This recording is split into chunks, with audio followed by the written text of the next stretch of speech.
Lahat ng nangyayari merong dahilan. Hindi po ito coincidence lamang. May dahilan po kung bakit naririnig nyo ako ngayon. May dahilan kung bakit napapanood nyo ang video na ito. Marahil dinala ka dito ng mahal na pong Jesus Nazareno. Dinala ka dito ng pananampalataya mo. Dinala ka dito ng pagiging deboto mo. Na-curious ka siguro dun sa title ng video o kaya naghahanap ka ng sign mula kay Lord kasi nade-depress ka na at ina-anxiety ka. Naghahanap ka ng gusto mo makapakinig ng mga iba't ibang kwento tungkol sa mahal na Senyor. Siguro dahil deboto ka niya o gusto mo lang talagang makahanap ng break, gusto mong makahanap ng sign, gusto mong makahanap ng pagve-ventatan mo, yung makaka-relate ka. Hindi po ito coincidence o nagkataon lamang dahil lahat ng nangyayari merong dahilan. Kahit pa siguro nakita mo lang sa newsfeed mo, nakita mo lang sa social media, may nag-send sa'yo sa messenger, galing sa kaibigan mo. Hindi po yun coincidence. May dahilan po kung bakit naririnig niyo ako ngayon. Siguro dahil gusto kang makausap ng mahal na poong Jesus Nazareno. Kaya magandang araw po sa inyo. Ako po'y nag-share ng mga iba't ibang kwentong Nazareno bilang isang deboto. Mission po namin na mailapit ang Nazareno sa mga tao at mailapit din ang mga tao sa mahal na poong Jesus Nazareno. Bukod doon, gusto ko rin pong maka-inspire, maka-motivate, lalong-lalo na sa mga ina-anxiety at nade-depress, yung mga nawawalan na ng inspirasyon, lugmok na at naghahanap ng sign mula kay Lord, yung mga suicidal na, nawala na ng pag-asa. Ang video po na ito ay para sa inyo. Sa sentro lamang po ito sa mahal na poong Jesus Nazareno. Kaya ang maririnig nyo lamang po dito ay yung boses ko. At yung mga napapanood nyo po ay mismong mga video na kuha ko mismo kapag ako'y namamanata sa Basilica Minor at Pambansang Dambana ni Jesus Nazareno o mas kilala natin sa Quiapo Church. Ang Quiapo Church na open 24/7 umaga, gabi. Kaya yung pong video na nakikita nyo ay hating gabi po yan. Pero may mga tao pa rin na dumadalaw. At maganda pong makita sa video na ito na kahit madilim, ang tanging liwanag ay ang mahal na Senyor, ang mahal na poong Jesus Nazareno. Ang nakakatuwa po kapag hating gabi, nakikita nyo po iba't ibang klase ng tao dito. May mga homeless, mga mahihirap na sumisilong para makaidlip o makapagpalipas ng gabi. At meron din pong mga mayayaman, mga dekotse, nagpupunta yung mga ayaw sumabay sa bugso ng tao kapag may araw. Mga gantong oras po sila dumadalaw at nagpupunta. Ang gusto ko pong ikwento ngayon sa episode na ito ay tungkol sa nangyari lang din sa akin nung isang araw. Ako po'y may mga problema din. Lahat naman ho tayo meron. Naghahanap po ako ng trabaho. Kung suswertehin, sana abroad para matulungan ng pamilya. Pero kahit hindi naman abroad, basta sana magkaroon ng maayos na trabaho. Sa ngayon kasi wala. At noong isang araw, kausap ko yung kaibigan ko ng gabi. Pinag-uusapan namin tungkol sa mga bagay na gusto namin, mga hinihiling namin at dinadasal namin. Pero hanggang ngayon wala pa rin. Mga pangarap, mga goal, mga gusto nating mangyari sa buhay, mitiin. At ayun nga, nakatulugan ko na siya, pero pagising ko, meron pa siyang chat sa akin na pinapaalala niya. Sabi niya, huwag ko daw kalimutan yung kwento nung pinarami ni Jesus Nazareno, yung mga tinapay at mga isda para mapakain yung libo-libong tao na sumama sa kanila.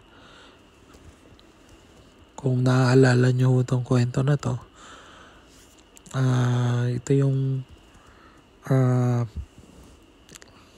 may mga taong sumama sa kanila, gusto silang makita, ang mahal na Senyor. Kaso wala naman silang pagpakain, pero merong isang bata na nag-offer ng kanyang basket na merong 5 loaves of bread and 2 isda. Ginawa ni Jesus ay kinuha yon, yung tinapay, at nagdasal. Nagpasalamat sa Diyos. Pasalamat sa Ama. At hinati-hati, binigay sa mga disciples. Tapos yung mga disciples naman ang namigay dun sa mga tao. Kung familiar ho kayo sa kwento na yan ho ay nababanggit sa lahat ng gospel sa Biblia. Marami ho yang, ilang beses ho yan nabanggit. Pero kung gusto nyo pong silipin, pwede nyo hong i-check sa Matthew chapter 14 verse 13 to 21.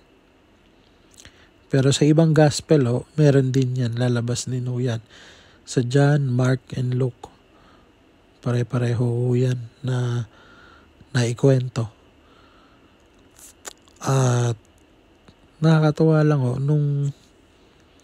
nung nabasa ko yung chat ng kaibigan ko.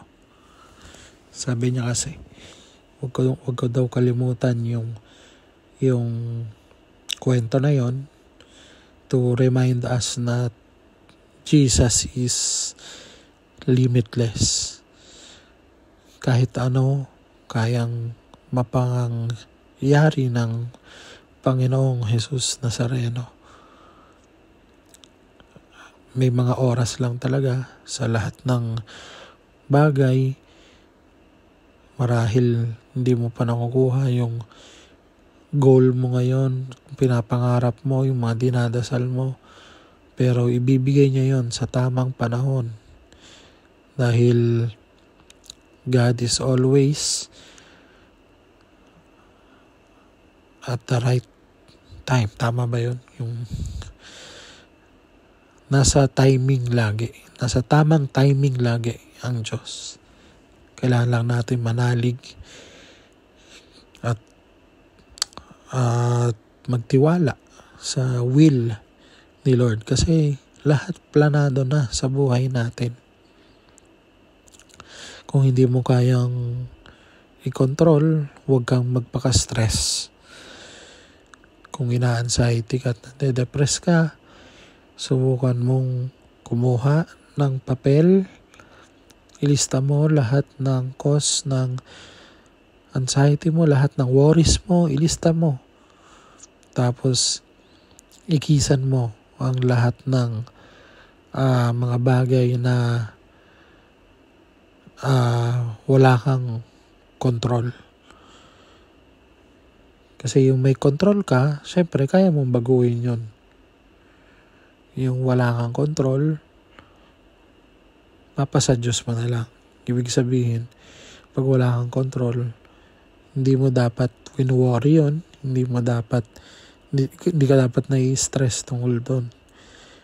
Kung hindi mo siya kayang kontrolin, kailangan magtiwala ka na lang sa mahal na pong Jesus Nazareno at siya na ang bahala. Hindi ka niya papabayaan. Ang ating Panginoon ay limitless.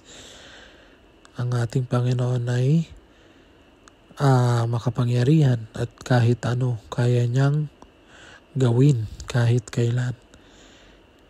Ang nakakatawa po dun sa araw na naikwento sa akin yun ng aking kaibigan sa chat, ay kinahaponan kasi nakausap ko naman yung isang kaibigan na naghahanap din ng trabaho abroad. Magkausap kami sa telepono, tapos nagkwentuhan kami tungkol sa mga iba't ibang kwento, pati na rin sa pananampalataya. Ang nakakatuwa, out of nowhere, bigla niya ring naikwento na sabi niya, yung story ni Jesus sa 5 loaves, yung pagpaparami niya ng tinapay at ng 2 isda. Natawa ako kasi sabi ko sa kanya, kanina lang umaga pagkagising ko, may nag-chat din sa akin na kaibigan ko na yan din ang sinasabi. Nakakatawa kasi kinahaponan, kausap ko naman yung isang kaibigan na hindi naman sila magkakilala. Yun din yung kinukwento nung isa kong kaibigan. So, ano yun? Coincidence? So, hindi po tayo naniniwala sa coincidence dahil lahat po ng nangyayari may dahilan. Ako po ay naniniwala na siguro kaya yun biglang out of nowhere may nag-send sa akin na kaibigan, out of nowhere bigla na lang naikwento nung kaibigan ko na kausap ko. Marahil mensahe yun ng mahal na pong Jesus Nazareno. Mensahe sa akin na hindi ko na kailangang mag-worry, hindi ko na kailangang ma-stress tungkol sa mga iniisip ko, mga bagay-bagay, kung kailan ba matutupad yung mga kahilingan ko, kailan ko ba makakamit yung mga pangarap ko. Hindi ako dapat ma-stress tungkol doon dahil hindi ako pababayaan ng mahal na poong Jesus Nazareno. So yun po ang magandang insight dun sa kwento na yon. Dahil kung babalikan din natin, isa pang magandang nangyari dun ay yung bata na may basket, in-offer niya yung dala-dala niyang pagkain, yung 5 loaves of bread and 2 fishes. Ano ibig sabihin nun? So parang tinuturo din sa atin na kapag may nangangailangan, tumulong ka. Kasi yung bata hindi nag-hesitate tumulong. Diba? At syempre, ang pinaka talaga doon is yung milagro ng Diyos. Yung ability niya na kunin yung maliit at halos walang bilang naman, wala namang silbi masyado yung pagkain na yon, kasi kukunti nga lang nasa libo-libo yung papakainin. Pero ang ginawa ng Diyos, kinuha niya at doon siya nag-demonstrate ng kanyang ability to take what is small and seemingly insignificant and use it to provide for a great need para sa mga tao. Napakagandang aral po nun. Kasi pinapakita rin talaga ng Diyos na limitless. Jesus is limitless. Kahit ano, kaya niyang mapangyari. Kahit ano, kaya niyang ibigay sa'yo. Lahat ng kahilingan mo. Kailangan mo lang manalig. Kailangan mo lang tanggapin na may oras para sa lahat. Kung hindi mo yan nakukuha ngayon, ibig sabihin, merong mas magandang plano para sa'yo. O pwede naman na ibibigay niya yan sa'yo sa tamang panahon. Diba? Kasi may mga reason. So sabi ko nga minsan, sabi ko dun sa Christian living teacher ko noon, sabi ko, kaya yata hindi pa ako makapag-abroad kasi baka maging mayabang ako pag marami na akong pera. Baka maging alam mo yun, maging mas mas pabaya sa sarili kasi minsan workaholic din ako eh. Syempre masama yun pag nauubusan na tayo ng oras para sa iba, lalo na ng oras para sa Diyos. At baka rin, makalimutan natin yung value ng pera, maging gastador tayo. Baka sadyang iniiwasan ng Diyos na mapasama tayo. May mga ganon na instances na kailangan nating intindihin na sadyang may mga nangyayaring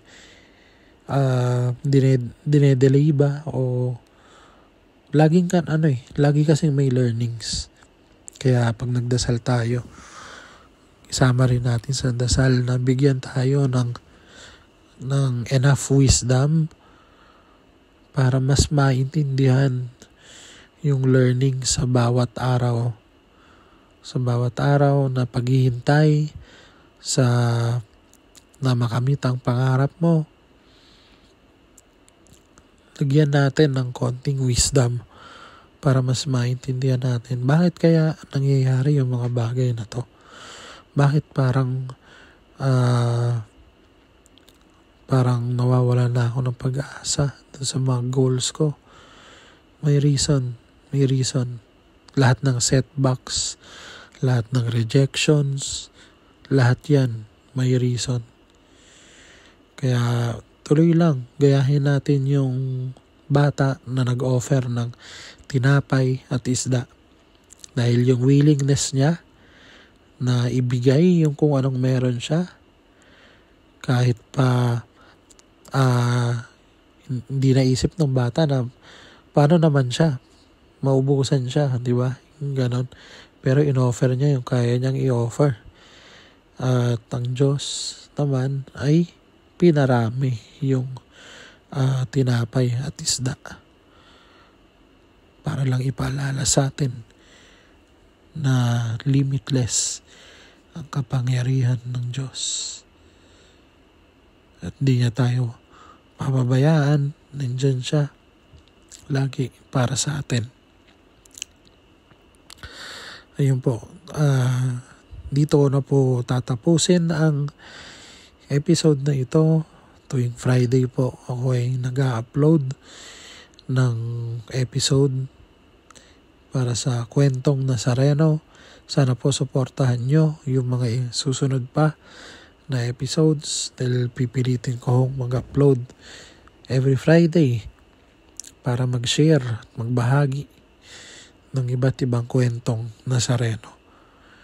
Kung gusto nyo po mag-share din ng inyong sariling kwento, pwede naman po. Pwede kayo mag-email sa akin.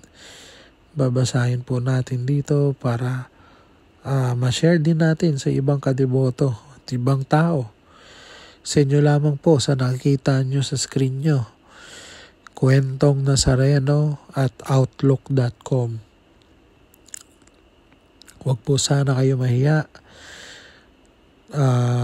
Dahil napakasarap po sa pakiramdam kapag yung mga kwento natin nakakatulong sa iba. Dahil na-inspire natin sila, na-motivate natin sila, higit sa lahat, yung mga may anxiety at may depression, natutulungan din natin. At malay mo, yung kwento mo, baka yung kwento mo yung hinihintay marinig ng mga taong depressed, yung mga taong nawawalan ng pag-asa, yung mga taong sumusuko na. Baka hinihintay nila yung kwento mo. Baka hinihintay nila yung makakapagpukaw ng damdamin nila para mas lumaban pa sa hamon ng buhay. Kaya tulungan po natin sa pamamagitan ng pananampalataya natin kay Lord, ang mahal na po ng Jesus Nazareno. Lalong-lalo na po dun sa mga may anxiety at depressed. Ako po mismo, ina-advocate ko po ang pag-aalaga sa ating mental health. Isa rin po yun sa main reason bakit ko to ginagawa. Dahil ako po mismo ay na-depressed din at ina-anxiety din. At as much as possible, gusto ko makatulong. At sana ho, yung video na ito ay makatulong ho.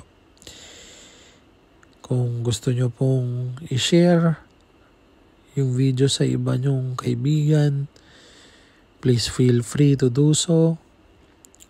Kung gusto nyo pong i-download, i-upload sa sarili nyong channel, wala hong problema sa akin. Basta ho makarating ang mensahe natin sa mas nakakarami, mas okay pa nga ho yun. Kaya wag ho sana kayong mag-hesitate na ipakalat yung video na to.